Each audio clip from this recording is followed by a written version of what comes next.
শুভ সকাল প্রিয় দর্শক, চ্যানেল 24 এর নিয়মিত স্বাস্থ্য বিষয়ক আয়োজন নাফকো ফার্মা পিএলসি নিবেদিত সুস্থতায় প্রতিদিন থেকে সবাইকে আমন্ত্রণ জানাচ্ছি। আমি ডাক্তার সাদিয়া সুলতানা। দর্শক, আজকে যে বিষয় নিয়ে কথা বলতে যাচ্ছি সেই বিষয়ে ইদানিং অনেকেই সমস্যায় ভুগছেন, বিশেষ করে যারা দম্পতি তারা। বিষয়টি হচ্ছে বন্ধ্যাত্ব। বিভিন্ন ধরনের সামাজিক চাপে এই চিকিৎসার ব্যবস্থা কোথায় নিতে হবে, কার কাছে যেতে হবে, সেটি কি দেশে হবে না বিদেশে, এই প্রশ্নের সম্মুখীন হচ্ছেন অনেক বিশেষজ্ঞরা।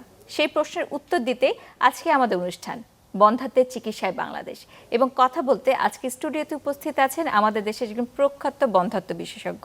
আমাদের সাথে আছেন ডাক্তার হাসনা হোসেন আখি, বন্ধ্যাত্ব, গাইনি এবং প্রসূতি বিশেষজ্ঞ, উত্তরা ফার্টিলিটি সেন্টার। আপনাকে স্বাগত জানাচ্ছি আমাদের অনুষ্ঠানে। চ্যানেল 24 এর সকল দর্শককেও জানাচ্ছি শুভেচ্ছা। বন্ধ্যাত্ব নিয়ে কথা বলতে পেরে এই প্ল্যাটফর্মে আসলে খুব ভালো লাগছে, যেহেতু আমরা এটা নিয়ে বলতে গেলে একটা যুদ্ধের মতোই করছি। বাংলাদেশে আইভিএফ সেক্টরটাকে দাঁড় করানোর জন্য আমরা আপ্রাণ চেষ্টা করে যাচ্ছি। তো মিডিয়ার সামনে আমরা যত বেশি বলতে পারবো, আশা করি মানুষকে আমরা মেসেজটা তত তাড়াতাড়ি দ্রুত দিতে পারবো। জি অবশ্যই। তো প্রথমে আমরা একটু জানতে চাই বন্ধ্যাত্ব বলতে কি বোঝায়? বন্ধ্যাত্ব বলতে আমরা তখনই বলবো একজন কাপলকে, যখন একজন কাপল 1 বছর একসাথে কোনো প্রোটেকশন ছাড়া, কোনো জন্ম নিয়ন্ত্রণ পদ্ধতি ছাড়া মেলামেশা করার পরও যদি কনসিভ করতে ব্যর্থ হয়, তখন ওই দম্পতিকে বা কাপলকে আমরা সাবফার্টাইল কাপল বলে থাকবো। তো বয়স যদি 35-এর উপরে হয়, তখন আমরা সময়টাকে একটু কমিয়ে আনবো, 1 বছরের জায়গায় আমরা 6 মাস করে ফেলবো আর কি। তো 35-এর উপরে গেলে 6 মাস, আর 35-এর নিচে হলে 1 বছর কোনো প্রোটেকশন ছাড়া মেলামেশা করার পরও যদি তারা বাচ্চা কনসেপ্ট না করে, এটাকে আমরা সাবফার্টিলিটি বা ইনফার্টিলিটি বলবো আর কি। আমাদের দেশে এই সমস্যায় ভুগছে কি রকম মানুষ, এই ব্যাপারটা একটু জানতে চাই। এটা বাংলাদেশে এখন খুবই রাইজিং ট্রেন্ড, বিশেষ করে লাইফস্টাইল এবং স্ট্রেসফুল এবং আরবান সিটিগুলোতে আমরা অনেক পেশেন্ট পাচ্ছি প্রচুর। এবং আরেকটা বিষয় হচ্ছে মেয়েরা এখন ক্যারিয়ার সচেতন হওয়াতে পড়াশোনায় ভালো করছে, মেয়েরা জব সেক্টরও মেয়েরা ভালো করছে, যার ফলশ্রুতিতে আমাদের ইনফার্টিলিটি পেশেন্টগুলো আমরা বেশি পাচ্ছি। কারণ মেয়েদের তো রিপ্রোডাক্টিভ এজটা খুব সীমিত, আল্লাহ আমাদেরকে একটা নির্দিষ্ট সময়ের জন্য মানে রিপ্রোডাক্টিভ লাইফটা রেখেছেন, এবং একটা সময় পরে কিন্তু মেয়েদের প্রজনন ক্ষমতাটা হ্রাস হয়ে যায়। তো এটা একটা বড় ফ্যাক্টর আমাদের এই বন্ধ্যাত্ব রোগী তৈরিতে আমি মনে করি কন্ট্রিবিউট করছে। এছাড়াও ফল্টি লাইফস্টাইল, ঘুম না হওয়া, ডিভাইসের প্রতি অ্যাডিকশন, খাবার দাবারে অ্যাডাল্টারি, ভেজাল, ফর্মালিন, এমনকি পোলট্রি ফিড, এগুলোও সব কিছুই কিন্তু বন্ধ্যাত্ব রোগী তৈরিতে বড় একটা ভূমিকা রাখছে। এজন্য কিন্তু আমরা অনেক পেশেন্ট পাচ্ছে, বিশেষ করে পলিসিস্টিক ওভারিয়ান সিনড্রোম এবং ছেলেদের মেল ফার্টিলিটির এখন অনেক পেশেন্ট আমরা আমাদের প্রতিদিন ওপিডিতে দেখতে পাচ্ছি। তো সেক্ষেত্রে আপনি বলছেন যে নারীদেরও সমস্যা আছে, পুরুষদেরও সমস্যা আছে, সমস্যা কাদের বেশি? এই ব্যাপারটি তো যেহেতু একটি সামাজিক সমস্যা, এই প্রশ্নটা এখন পর্যন্ত আমরা আসলে সমানই বলবো। আগে যেমন ছেলেদেরকে আসলে সেভাবে কাউন্ট করা হতো না, মনে হতো যে বন্ধ্যাত্ব রোগী মানেই হচ্ছে মহিলাকে চিকিৎসা করতে হবে, এবং আমাদের কাছে নিয়ে আসতো যে মহিলাকে দেখাতে হবে। বাট এখন কিন্তু সেই সিনারিও পুরো রিভার্স হয়ে গেছে। এখন আমরা যখন ছেলেদের সেমেন অ্যানালাইসিস করি, আমরা দেখা যায় 10 জনে 5-6 জন ছেলে পেয়ে যাচ্ছি যে তাদের হয় অলিগোস্পার্মিয়া হচ্ছে, অ্যাস্থেনোস্পার্মিয়া হচ্ছে, পার্সেল আছে, অ্যাজও পেশেন্ট পাচ্ছি প্রচুর, একদম স্পার্ম নাই এরকম পেশেন্টও আমাদের ওপিডিতে প্রচুর আসছে। তো গবেষণা, বাংলাদেশে তো গবেষণা কম হয়, ইউকে বা ইউরোপিয়ান স্ট্যান্ডার্ডে দেখা যাচ্ছে যে মেয়েদের 40%, ছেলেদের 40, আর 10% আনএক্সপ্লেইনড আর 10% বোথ পাওয়া যাচ্ছে। আচ্ছা, এভাবে একটা আমরা মোটামুটি একটা ওভারঅল রেশিও পেয়ে থাকি আর কি। তো এক্ষেত্রে আপনি লাইফস্টাইলের কথা বলছেন এবং অবশ্যই সেটা একটা গুরুত্ব বহন করে, পাশাপাশি আর কি কি বিষয় দায়ী আছে আমাদের দেশের প্রেক্ষাপট অনুযায়ী? আমাদের দেশের প্রেক্ষাপটে মেয়েদের জন্য প্রথম হচ্ছে বয়স, এটা বড় একটা ফ্যাক্টর। নাম্বার 2 হচ্ছে ফল্টি লাইফস্টাইল এবং ফল্টি ডায়েটটাও আমাদের দেশে আমরা কার্বোহাইড্রেটটা বেশি খাই, আমরা তো ভাতটাকে খুব পছন্দ করি, এবং 3 বেলায় কার্বোহাইড্রেট খাই, এরকম পেশেন্ট আমাদের মানে অনেক পাই। এবং আমাদের আরেকটা জিনিস হচ্ছে আমরা ডিনারটা অনেক লেট করে করি, 10টা 11টায় ডিনার করে আমরা ঘুমিয়ে পড়ি, এবং আরবান লাইফে কিন্তু এখন আমাদের বিশেষ করে টিনেজ গার্লদের ফিজিক্যাল অ্যাক্টিভিটি নাই বললেই চলে। ভিলেজে দেখা যায় এখনো বাচ্চারা হয়তো বিকেলের দিকে খেলতে যাচ্ছে বা ফিজিক্যাল অ্যাক্টিভিটি তাদের আছে, বা অনেক সময় স্কুলে হেঁটে যাচ্ছে। বাট আরবান লাইফে দেখা যাচ্ছে যে টিনেজ কিডস যারা আছে, ছেলে এবং মেয়ে আমি দুটোই বলবো, তাদের কিন্তু কোনো আউটডোর অ্যাক্টিভিটিস নাই। হ্যাঁ, তাদের পুরোটাই ইনডোর এবং ডিভাইস ডিপেন্ডেন্ট। এটাও একটা বড় মানে টিনেজ পিসিওস যে আমরা পাচ্ছি, এটাও একটা খুব বড় ভূমিকা রাখছে যে তাদের কোনো ফিজিক্যাল অ্যাক্টিভিটি নেই, তাদের কোনো বার্ন হয় না, এবং অনেক স্কুলে কিন্তু খেলার মাঠ পর্যন্ত নাই। তো এটা একটা বড় ফ্যাক্টর। আরেকটা আমি বলবো হচ্ছে ঘুম হয় না, স্ট্রেসফুল লাইফ। অনেক কাপলেরই আমরা দেখি খুব স্ট্রেসফুল লাইফ, দুজন দু জায়গায় থাকে। এটা আরেকটা বড় ইস্যু। অনেকে ঢাকায় চাকরি করে, অনেকে চিটং, অনেকে দেশের বাইরে আছে, অনেক হাজব্যান্ড। এটাও একটা বড় ভূমিকা রাখছে বন্ধাত্ব তৈরিতে, মানে টাইমিংটা ঠিক মতো হয় না তাদের। আর হচ্ছে যেটা ছেলেদের স্মোকিং একটা বড় একটা ফ্যাক্টর। স্মোকিংয়ের জন্য ছেলেদের স্পার্ম কাউন্ট আমরা খুব অনেক সময় কম পাচ্ছি। যাদেরই দেখি স্মোকিং হ্যাবিট আছে তাদেরই স্পার্ম কাউন্টে আমরা গড়মিল পাচ্ছি। এছাড়াও হচ্ছে ইনফেকশন, এসটিডি, এগুলাও বড় ভূমিকা মানে রাখে বন্ধাত্ব রোগী তৈরিতে। এছাড়া ডিজিজ তো আছেই, বড় বড় ডিজিজের মধ্যে যেমন ফাইব্রয়েড, এডিনোমায়োসিস, এন্ডোমেট্রিওসিস, জরায়ুর গঠনগত ত্রুটি, জেনেটিক ডিজিজ, টিউবারক্লোসিস, ছেলেদের ভেরিকোসিল, হাইড্রোসিল, এগুলাও কিন্তু একটা কন্ট্রিবিউশন রাখছে, ডিজিজগুলো কন্ট্রিবিউশন রাখছে। আচ্ছা, ধন্যবাদ।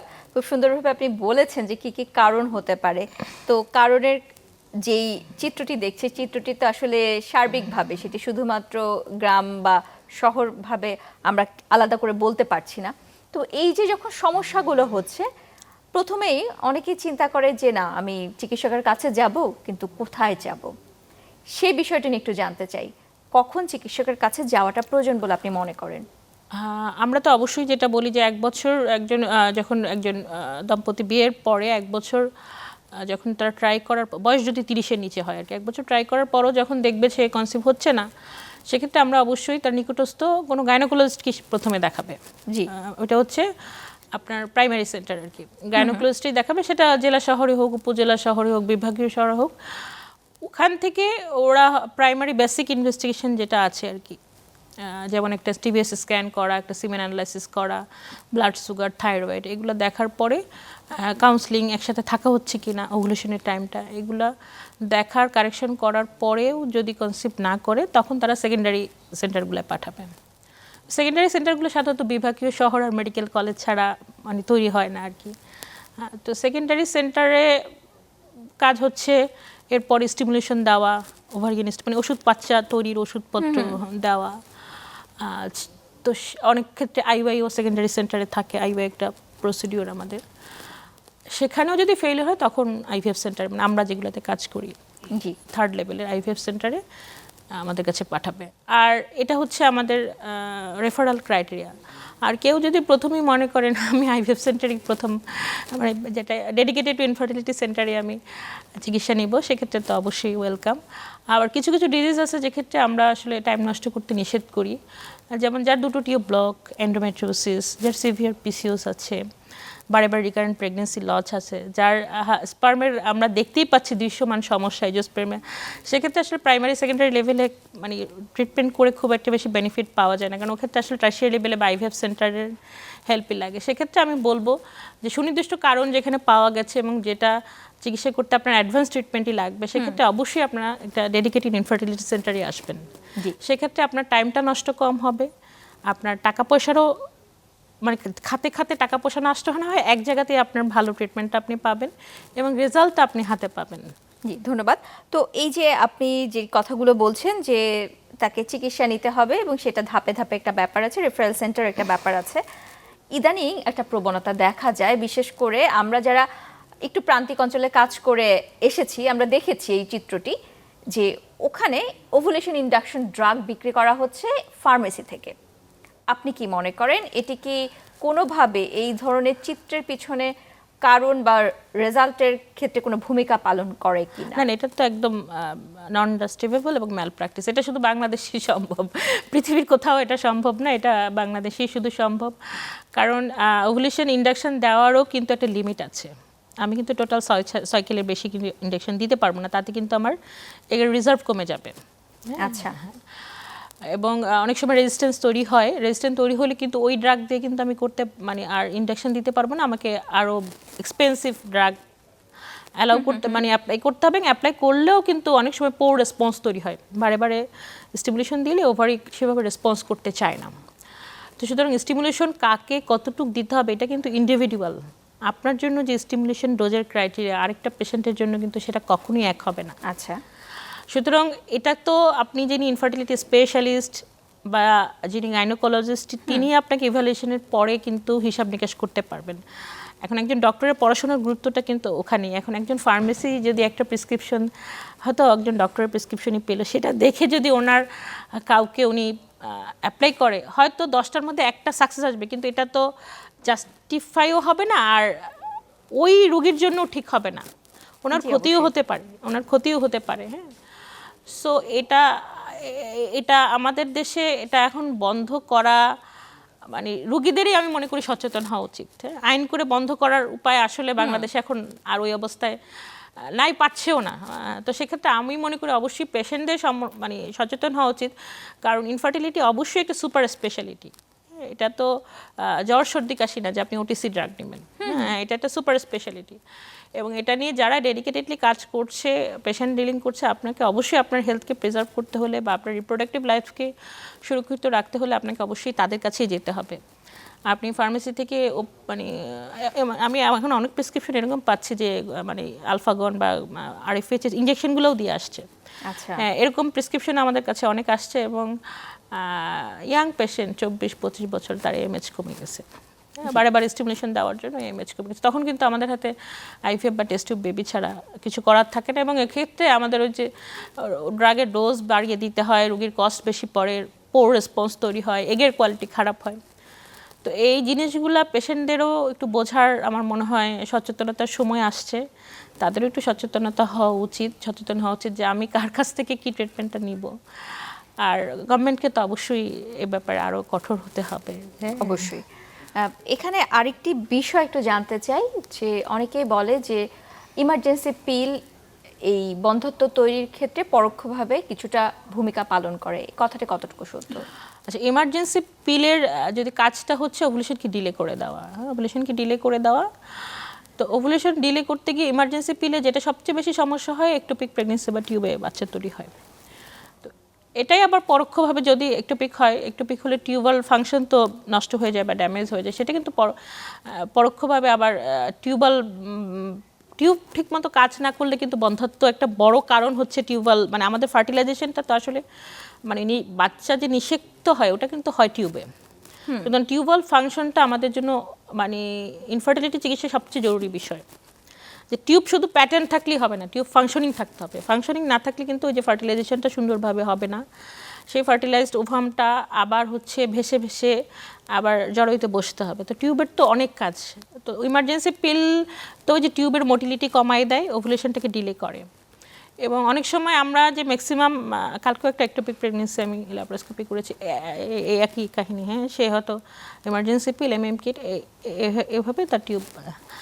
তো আমরা রুগীদের যতই কাউন্সিলিং ফ্যামিলি প্ল্যানিং নিয়ে করি যে বাচ্চা নাতি না চাইলে ফ্যামিলি প্ল্যানিংটা ঠিকমতো করতে হবে, কিন্তু আমরা তো প্রচুর পেশেন্ট পাচ্ছি আনসেফ অ্যাবর্শন এমনকি এগুলো নিয়ে, এবং এগুলোই পরবর্তীতে আবার বন্ধ্যত্ব তৈরি করছে।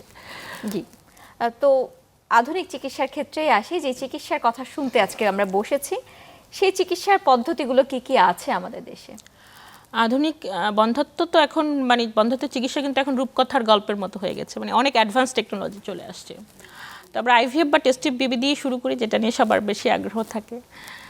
আইভিএফ বা টেস্ট টিউব বেবি তো পদ্ধতি বাংলাদেশে তো মোটামুটি 2000 সালের আগেই শুরু করেছেন পারভিন ফাতেমা ম্যাডাম, কিন্তু সে অনুযায়ী হয়তো আমাদের গ্রোথটা একটু স্লো।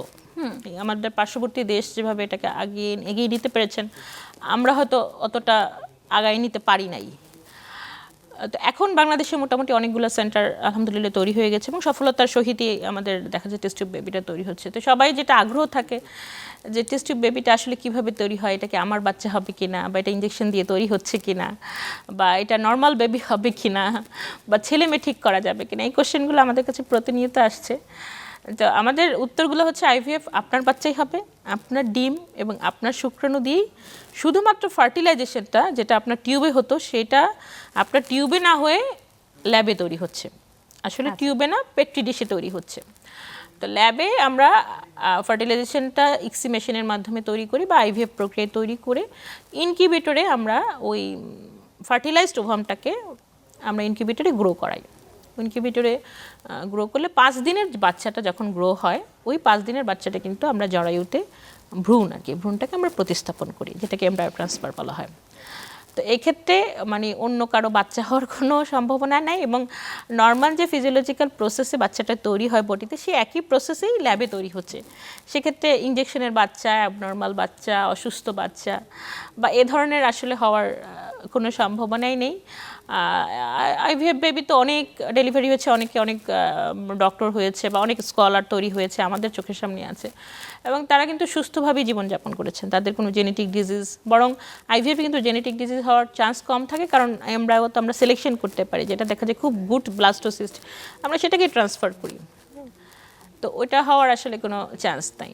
তো 1 নম্বর এটা গেল আইভিএফ। আরেকটা পদ্ধতি আমাদের আছে, সেটা হচ্ছে আইওয়াই। এটা খুব সহজলভ্য পদ্ধতি, ইন্ট্রাইউটেরাইন ইনসামিনেশন। এটা মানে লো সেট আপ আমরা করতে পারি, লো সেট আপে করতে পারি। মোটামুটি এখন অনেকেই বিভাগীয় শহরে ডিস্ট্রিক্ট লেভেলে অনেক জায়গায় আইওয়াই সেট আপ আছে। তো এক্ষেত্রে আমরা মূল সার্ভিসটা আমরা দিয়ে থাকি যেসব ছেলেদের স্পার্মে ছোটোখাটো সমস্যা, ধরেন একটু কাউন্ট কম, একটু মোটিলিটি কম, বা অনেক পেশেন্টের সার্ভাইকাল স্টেনোসিস আছে, অনেক পেশেন্টের সিভিয়ার পিসিওস, টাইমিংটা ঠিকমতো হচ্ছে না, তো এদের ক্ষেত্রে আমরা আইওয়াই দিয়ে চিকিৎসা করে থাকি। আইওয়াইয়ের মাধ্যমে আমরা যেটা করি, রোগীর হাজব্যান্ডের সেমেন্টটাকে কালেকশন করে আমরা খুব ভালোভাবে ওয়াশ করি, মিডিয়া দিয়ে ওয়াশ করে, ওনার যে কটা ভালো স্পার্ম আছে সেটাকে আমরা মিডিয়া দিয়ে ট্রিট করে আর একটু শক্তিশালী করি, এবং সেই ভালো স্পার্মগুলো আমরা হচ্ছে একটা নল দিয়ে ওনার ওয়াইফের জরায়ুতে যখন ওভুলেশনটা হয়, ডিমটা ফুটে ফুটে, সেই সময় আমরা ঢুকিয়ে দিই, যাতে করে ওনার ফার্টিলাইজেশনটা খুব তাড়াতাড়ি হয় বা সুন্দরভাবে হয়। তো এটা হচ্ছে আইওয়াই পদ্ধতি। এটার কষ্ট কম, মাত্র 15 থেকে 20,000 টাকা লাগে। আমাদের উত্তরা ফার্টিলিটি সেন্টারে আমরা 15,000 টাকায় করছি। আর আইভিএফ এর কস্ট অনেকেই জানতে চায়। বাংলাদেশে উত্তরা ফার্টিলিটি সেন্টারে আমরা 2,20,000 প্লাস মেডিসিন সব সহ 3,20,000 থেকে 50,000 টাকার মধ্যে উত্তরা ফার্টিলিটি সেন্টারে আমরা আইভিএফ করে দিচ্ছি। মনে হয় মোটামুটি আমরাই কম কস্টে বাংলাদেশে আইভিএফ করছি। আর এছাড়াও আরেকটা পদ্ধতি আমরা ইউজ করি, ক্রায়োপ্রিজার্ভেশন। এটার আরেকটা নাম হচ্ছে ফ্রিজিং। তো এটা হচ্ছে ধরেন একটা ক্যান্সার, ব্রেস্ট ক্যান্সারের একটা মেয়ে, সে কেমোথেরাপি নেবে। তো কেমোথেরাপি নেওয়ার পরে যেটা হয়, ওভামগুলো হচ্ছে কেমোথেরাপির জন্য ডিস্ট্রয় হয়ে যায় বা নষ্ট হয়ে বা কার্যকারিতা হারায়। তো উনি তখন ওই কেমোথেরাপি নেওয়ার আগে চাইলে ওনার ওভাম ওসাইট প্রিজার্ভ করে রাখতে পারে, এবং এটা অনেক দিন প্রিজার্ভ করে রাখতে পারে। ঠিক একইভাবে একজন ছেলে রোগী, যখন লিউকেমিয়ার পেশেন্ট, সেও কেমোথেরাপিতে যাওয়ার আগে তার স্পার্ম ফ্রিজ করে রাখতে পারেন। এছাড়াও সোশ্যালিক ফ্রিজিং নামে একটা টার্ম আছে, এটাতে যেমন মেয়েরা অনেক সময় ক্যারিয়ার করতে চায়, পিএইচডি করতে অনেক সময় 5 বছরের জন্য বিদেশ চায়, সে চাইলে তার ওভাম যাওয়ার আগে ফ্রিজ করে রেখে যেতে পারে, 5 বছর পরে এসে সে বাচ্চার মা হতে পারে। শুনে একটু আনন্দই লাগছে যে চিকিৎসা ব্যবস্থা যা আছে এবং আমাদের দেশের জন্য মোটামুটি সহজলভ্য, যারা মধ্যবিত্ত আছে তারাও এই ব্যাপারটি গ্রহণ করতে পারবে খুব সহজেই। তো এই যে চিকিৎসা পদ্ধতি, প্রথম কথাতেই আসে যে চিকিৎসা পদ্ধতি নিলেই কি এটি সাথে সাথে সমাধান হয়ে যাবে? হ্যাঁ, সাকসেস রেট নিয়ে আসলে আমাদের অনেক কোশ্চেন আসে যে আইভিএফ করলেই আমার বাচ্চা হবে কিনা। এখন সফলতার জন্য কিন্তু আসলে ওই কাপল এর বয়স এবং ওই কাপলের কি প্রবলেম, কেন আইভিএফ করছি, এটা অনেক গুরুত্বপূর্ণ, এবং মেয়েদের বয়স তো অনেক বড় গুরুত্বপূর্ণ আর কি। দেখা যায় 30-এর নিচে যখন কোনো মেয়ে আইভিএফ করে, সেক্ষেত্রে কিন্তু আমাদের খুব ভালো সাকসেস রেট আসে, আমাদের ল্যাবে আমাদের খুব ভালো সাকসেস রেট আসে। মেয়েদের যেমন এন্ডোমেট্রিওসিস জনিত সমস্যায় যখন মেয়েরা আইভিএফ করে, তখন যেমন সাকসেস রেটটা কম আসে, আবার অপরদিকে ছেলেদের সমস্যায় যখন আমরা আইভিএফ করি, যেমন অলিগো অ্যাস্থেনো, এগুলোতে কিন্তু আমাদের খুব ভালো সাকসেস রেট আসে, কারণ মেয়েদের তেমন কোনো প্রবলেম থাকে না, খুব সহজে মেয়েরা এমব্রায়ো ট্রান্সফার করলে বাচ্চাটা বসে যায়। তো আপনার আসলে এখন আমি রোগীদের ওইটাই বলি যে আপনার সফলতা কতটুকু, ওটা আপনার কেস স্টাডি ছাড়া আমরা কিন্তু বলতে পারবো না। তবে ওভারঅল ইন্টারন্যাশনাল যেটা রেট বা ইন্টারন্যাশনাল যে সাকসেস রেট 40 থেকে 50% অ্যারাউন্ড 40 আমি বলি, আমাদের ল্যাবেও ওরকমই সাকসেস রেট। তো এক্ষেত্রে কেস সিলেকশনটা আমার মনে হয় খুবই গুরুত্বপূর্ণ, যে আমরা কোনটা আমাদের এখানে করব, কোনটা করব না, এবং ওটা কেস সিলেকশনটা আমাদের খুবই গুরুত্বপূর্ণ। আমরা যদি, এবং পেশেন্ট প্রিপারেশনটাও অনেক গুরুত্বপূর্ণ, পেশেন্টকে রেডি করা, বিশেষ করে পিসিওএস পেশেন্টের প্রিপারেশনটা অনেক জরুরি, কারণ ওদের ওয়েটটা একটু কমানো, ওদের মেটাবলিজমটাকে একটু র্যাপিড করা, হ্যাঁ, এবং ইনসুলিন রেজিস্ট্যান্সটা কমায় আনা, হরমোনগুলোকে ব্যালেন্স করা, এগুলো না করতে পারলে কিন্তু পিসিওএসে অনেক ডিম পেলেও কিন্তু ওই যে বাচ্চাটা বসতে চায় না, আবার অ্যাবর্শন হয়ে যায়। তো যে পেশেন্ট প্রিপারেশন এবং সিলেকশন দুটা যদি আমরা সুন্দর করে করতে পারি, তাহলে কিন্তু আইভিএফ চিকিৎসায় সাকসেস রেট ভালোই আসে। অনেক সময় বয়স 30-এর নিচে হলে 60 থেকে 70%ও আসে। তো এটা ডিপেন্ড করে অনেকগুলো ফ্যাক্টরের উপরে। তো এক কথায় বললে আমি বলবো অ্যারাউন্ড 40 to 50%ই বলবো, ইন্টারন্যাশনাল যেটা রেট সেটাই বলবো আর কি। কিন্তু তারপরেও একটি প্রশ্ন থেকে যায় যে আমাদের পার্শ্ববর্তী দেশে যেই হারটি বা যেই সাকসেস রেটটি আছে, আমাদের দেশে ক্ষেত্রে অনেকটুকু পিছিয়ে।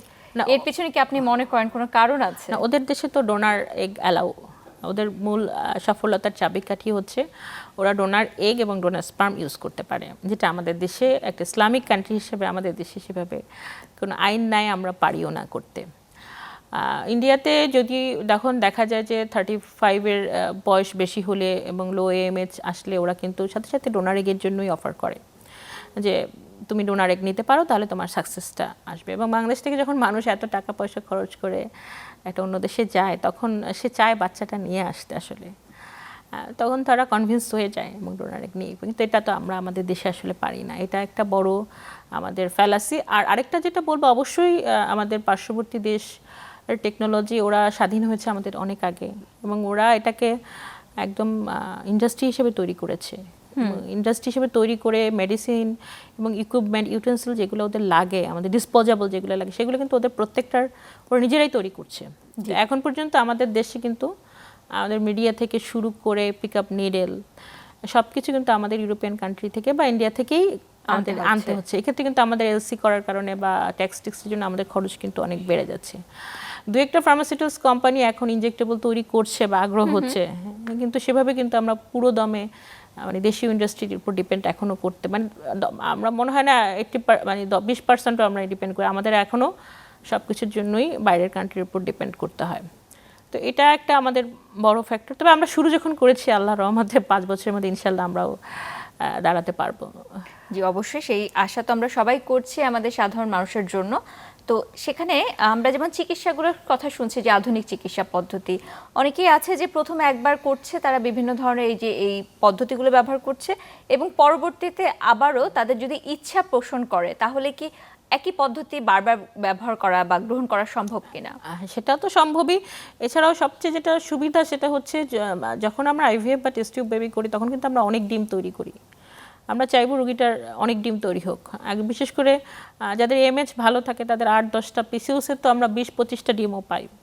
তো ওখানে আমরা যখন ইনকিউবেটরি দেই তখন তো, বা এক্সিক করি ইনকিউবেটরি যখন, তো বাচ্চাও এমব্রায়ো ভালোই 10টা ডিম পাইলে এমব্রায়ো অ্যাটলিস্ট 7-8টা এমব্রায়ো তৈরি হয়। তো প্রথম তো আমরা 2টা বা 3টা আমরা এমব্রায়ো দেই, এবং ফার্স্ট ট্রান্সফারে যদি তার কনসেপ্ট করে যায়, বাকি এমব্রায়োগুলো কিন্তু তার ফ্রিজেই থেকে যায়। আচ্ছা। এবং সেটা কিন্তু দিয়ে পরবর্তীতে সে চাইলে ওটা ফ্রিজে রেখে 2-3 বছর পর সে কিন্তু আবার মা হতে পারে। আবার পুনরায় নতুন করে প্রসিডিউর শুরু না করলেও হয়, শুধুমাত্র আগের যে এমব্রায়ো আছে সেই এমব্রায়ো সে চাইলে ট্রান্সফার করতে পারে। আমি যখন হারভেস্টে কাজ করতাম, আমাদের একটা কাপল ছিল আমেরিকান, উনি তো একবার যে এমব্রায়ো তৈরি করেছে সেই এমব্রায়ো থেকে 2বার মা হলো। হ্যাঁ, তো এটা মানে মিরাকেলের মতো কি হল শোনালো, বাট মিরাকেল না, এটা সম্ভব, এটা পসিবল। মানে এটা ডিপেন্ড করে তার এমব্রায়ো কতগুলো তৈরি হয়েছে। যদি ভালো এমব্রায়ো নাম্বার তৈরি হয়, সে একবার প্রসিডিউর করে 2-3বার মা হতে পারে। আর যদি 2-3টে এমব্রায়ো তৈরি হয় বা যেটা যদি শেষ হয়ে যায়, সে আবার চাইলে পরবর্তীতে আবার আইভিএফ করে বাচ্চা নিতে পারবে। অবশ্যই। আমরা কথা বলতে বলতে অনুষ্ঠানের একদম শেষ পর্যায়ে চলে এসেছি। আপনাকে অসংখ্য ধন্যবাদ জানাচ্ছি আপনার মূল্যবান সময় থেকে আমাদেরকে সময় দেওয়ার জন্য। আপনাদেরকে অসংখ্য ধন্যবাদ। আমাদের মানে মিডিয়ার প্ল্যাটফর্ম আমাদের জন্য আসলে দাঁড়ানোর জন্য অনেক জরুরি। তো সবাই ভালো থাকবেন আর নিজেদের যত্ন নেবেন। জি, প্রিয় দর্শক, আজকে এখানেই বিদায় নিতে হচ্ছে। ভালো থাকুন, সুস্থ থাকুন।